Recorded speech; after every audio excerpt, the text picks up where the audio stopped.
welcome everyone. So I have to say, before we get started, I was so excited when Kim asked me to moderate this panel. The timing turned out to be perfect, although I don't have a particular background in South Korean politics. I made my first visit to Seoul just a couple of weeks ago, and I had the privilege of having a long talk with my colleague Cho Sang-hun, who really gave me so much insight into the situation in South Korea right now. And it was so interesting to find that it's experiencing so many of the challenges that countries around the world, in Europe, the United States, are also facing: intense polarization, the rise of a far-right, perhaps even anti-democratic movement. There's a stark rural-urban divide that's quite visible, even when you're in Seoul, an amazing city. It has the demographic challenges that will be familiar to many of us and many people in Europe. It's one of the oldest countries in the world, and with, I think, perhaps the lowest, if not one of the lowest birth rates in the world. The lowest birth rate, exactly. And the same uncertainty that so many countries are feeling around trade, as you talked about yesterday, Elliot. There's fairly strong anti-immigrant sentiment, and also it's in a tough neighborhood with China right next door, and of course North Korea, its close neighbor. So many of those challenges will feel familiar to people outside South Korea, but I wanted to also offer everyone a little bit of historical context, which I think is interesting in any discussion about democracy, which is that South Korea, its post-World War II and then post-Korean War experience was different from many countries in Europe in that you did not immediately have that experience of decades of liberal democracy. Instead, the country went into decades of essentially dictatorship. So then, as you were pointing out to me recently, Elliot, this morning, it's really only had a representative democracy in its constitution since 1987. Right. Right. That was our last amendment in our constitution. Right. So I think when people talk about Korean democracy, it's relatively young, I think, fair to say. So this is all kind of backdrop, I think, for what happened in December 2024. And that's where I want to start. You both were there, and I think we have some guests in the audience as well. I can't see them, but we are very lucky to have 3 parliamentarians as well from South Korea here in our audience. I know this is all fresh in everyone's mind, so I want to just start there. What happened on December 3rd? Former President Yoon declared martial law. What was that? What did you immediately think, Sohee? Right. Go ahead. Yeah, thanks for being here. Thanks for inviting me. Well, I thought it was fake news, definitely. Yeah, I was on my way to Panama for my business trip, and I suddenly, one of my colleagues just sent a message. Well, the president just declared a martial law, and I was like, what kind of fake news? Why you watch it? Are you serious? And it turns out they're real.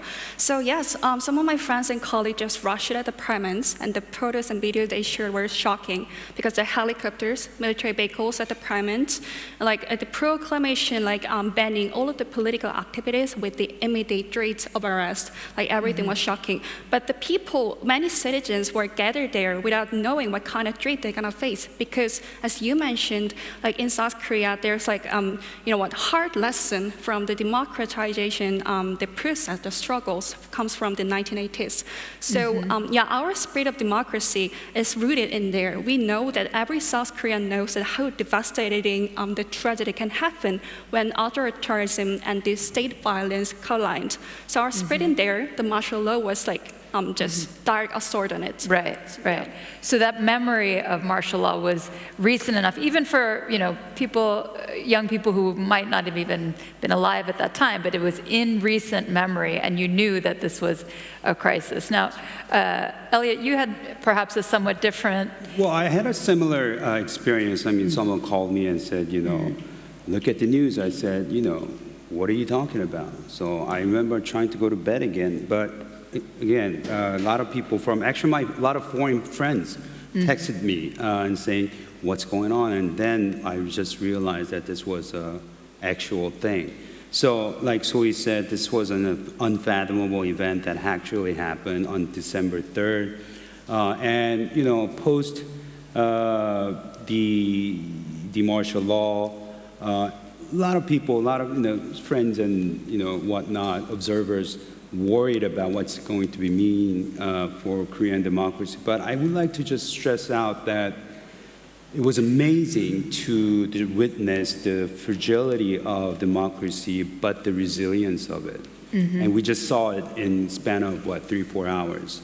And I think it's important for us to realize that it's very important to have the system, the institutions that allow the abuse, which was about declaring martial law. But the lifting martial law was based on also Constitution as well. And you mentioned these three gentlemen who are with us, Cheon, Kim Jae-sam, and Jaeyoung. They're current parliamentarians. They were all there to voting for lifting the martial law. And they had to go through literally hell, going over the walls and going through the crowd in order to get to the main hall to vote for it. But again... and from three different parties. And three different parties, right. So conservative, liberal, and I don't know what Cheon is, but I think it's something in the center right.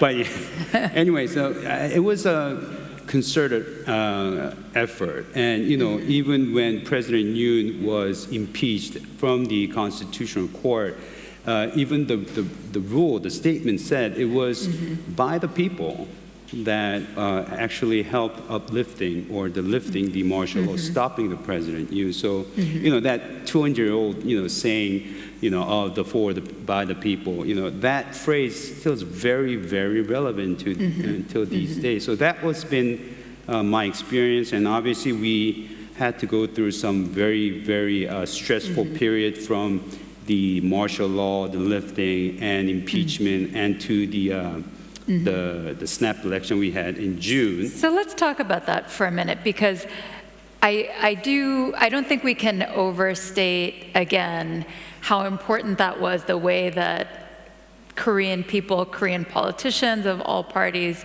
came together to say, no, this is not what we want, this is not what we want for our democracy, and came together to defend it. But then there was the reckoning, then there was the aftermath. I think we should spend a little bit of time talking about that. So, Elliot, could you talk about your own party? I mean, former President Yoon is a conservative, right? He was from your party. So what was the discussion within your party after that? I think we were very confused in the beginning, and I think we are still, until these days, we're quite divided whether it was right to impeach the president or not. But overall, I think everybody agrees that the martial law itself was wrong. I mean, it's just, I don't know what's the word, very uncool to do it in this day and age, right? It was just not acceptable. So I think we had a very general ideas about that. But within the party, we had a discussion, and we had a quite hot debate whether it was right to impeach the president. And that had to do with whether we can transfer the power peacefully or not. It wasn't about, pointing he did the right thing or not, but it was just about transferring power in a peaceful way, because like I said, everybody took to the street, left and right, and it was to a point where people say it's no less than civil war. But again, good thing about Korean democracies, and it showed again, is that when it came to the presidential election itself, it was peaceful. Everybody took to the ballot.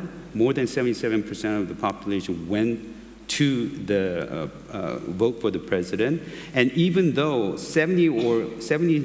70% said it was right to impeach the president, if you look at the current president, the result of the presidential election, it was less than 50% that President Lee Jae-myung wasn't voted. So I think we had a sensibility, or we just knew how to be very pragmatic and look at the politics from a very democratic perspective. So that's a very interesting result, right? You had one president who did this completely unacceptable thing.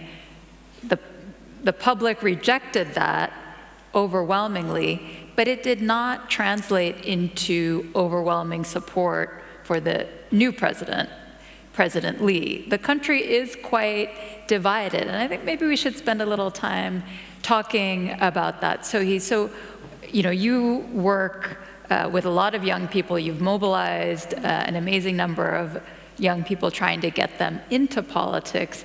What do you think are some of the divisions that you saw emerging during the campaign and the election? Yeah, so the impeachment motion passed after the second round of voting, and it takes more 4 months for the courts to rule. So this anxiety and tensions are just geared up as it dragged on. So in every weekend in Gwanghwamun Square, which is the central stage of the demonstration, the pro-impeachment and anti-impeachment just confronting each other across the street and completely in two, and that sent it hurt itself to the public in general. However, thanks to the tireless, the fighting street, the citizen in the streets, and also the institution rooted in constitution and democratic value, the impeachment was passed anonymously, and after that, back then, the citizen in the street actually not only demand for impeachment, because the martial law crisis revealed lots of deeper problems, including the outdated political governance, entrenched the powers, and also the failure in the social safety net. So people demand social reforms in the broader.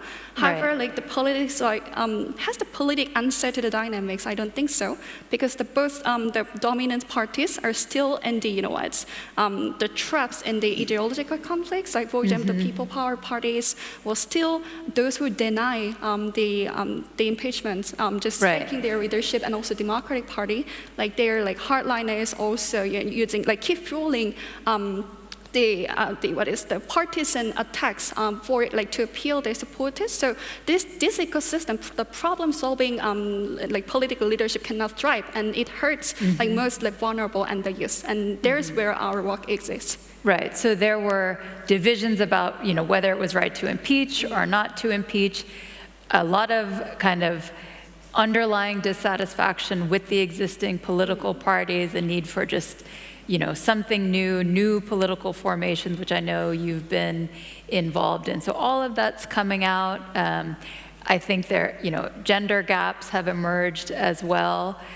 I think, as you told me earlier, Sohee, even within the youth movement, there are gaps in between men and women.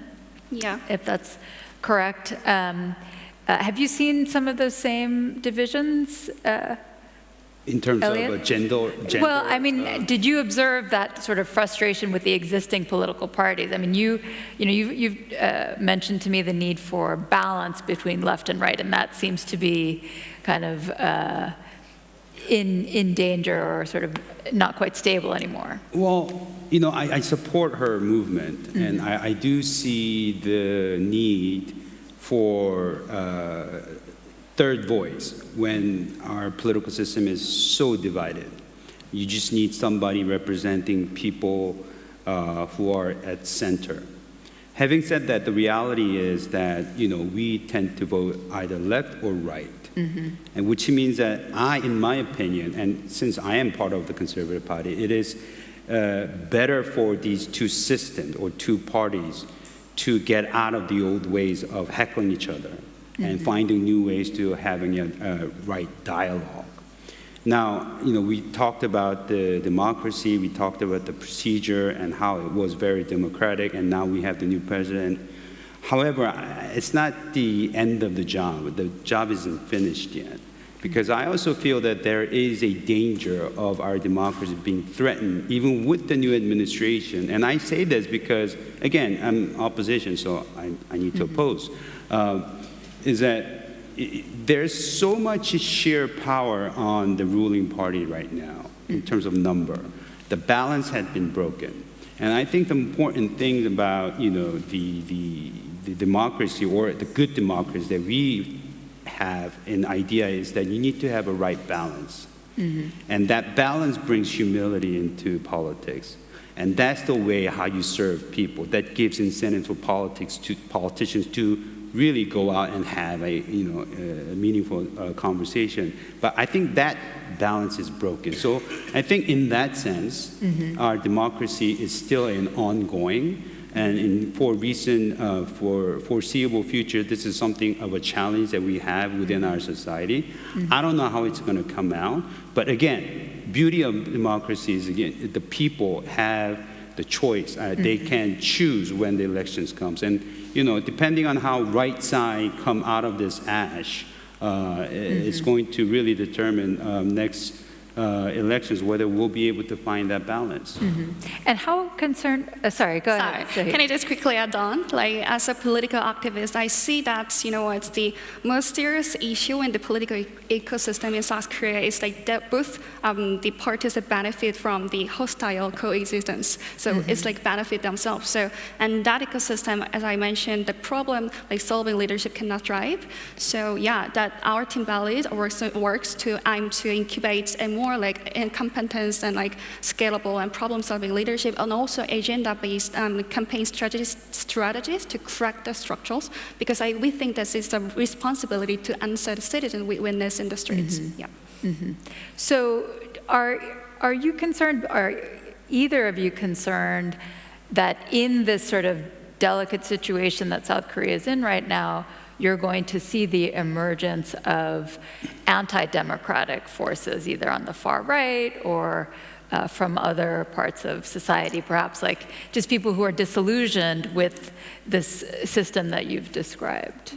I think we've been seeing that. I think we've been seeing emergence of very, very far right and far left, and I think both parties, at least in Korea and probably elsewhere, is seeing the damaging, the result of, having very, very loud far left and far right. Having said that, I still believe the majority of population has common sense. And when it comes to the time to choose the leaders and the system they want, I think they're going to go to the ballot and make the right decision. So I think it is important, again, for politicians in this day and age where social media is just consuming everything, that you need to stay very objective. You cannot be drawn into the loud voice doesn't mean it's right. You have to make sure that what the majority of people wants is actually a government and politics that's, functioning with the right common sense. What about you, Sohee? Are you concerned about anti-democratic forces? We definitely see some, the emerging of the far right, but at the same time, as Elliot mentioned, like we should remember that there are like 70% of citizens who share the common like values and common sense. Well, although the impeachment process, the protest was led mainly by the progressive side, but we should remember that there are also the conservative citizens, judges, and even politicians who reaffirmed that, the martial law was wrong and it betrayed the constitution on which we stand for. So yes, as a political activist, I think it is important to rebuild alliance, recognizing that sense. And do you think there are lessons for other parts of the world? I mean, we're starting to see, again, in very different contexts, but young people mobilize in protest in other parts of Asia. Yeah. Are you seeing some connections there? Oh yeah, of course. In my country or like in general? In Asia, yeah. In Asia, yeah. So of course, as over the few days I came here at the forum, I have so many I've seen many express their concerns beyond for the democratic backsliding. And mostly citing the examples from the Western countries. But at the same time, in Korea, in Nepal, in Philippines, and in many Asian countries, the young people are there to stood up against the corrupt power, also move democracy forward using taking different methodology, using technology, new trends of the protest, very diverse methodology. So at this sense, I want to say we have to put more energies to find a signal of hope. And to find a hope and here there, and that is the reason why I'm very optimistic still, about the future of Korea and future of democracy. Elliot, do you share that optimism even when I do, and I think Jyoti, democracy is it's not a holy grail, right? You need to have a good intention behind it. I mean, equality, freedom of speech, whatever you call it. These good things, leaders and people need to really embrace it and make sure that these are defended at whatever the cost. And I think that was shown in Korea recently, that it was the people who drove to put the democracy back on the right track. Again, I said with a bit of vigilance that we need to make sure that we stay alert. The people need to stay alert that if the leaders and the political system doesn't take the democracy in the right way, and they can have a million ways to abuse it, but as long as people are aware of it and people are alert, I think it can be defended in a rightfully so. And I think I cannot speak on behalf of specific countries, but as if you are in a democratic society, just don't believe in system alone, but make sure that people, if you want to defend it, if you want to keep it, that they need to be aware of it, and they need to be involved, and they need to be active.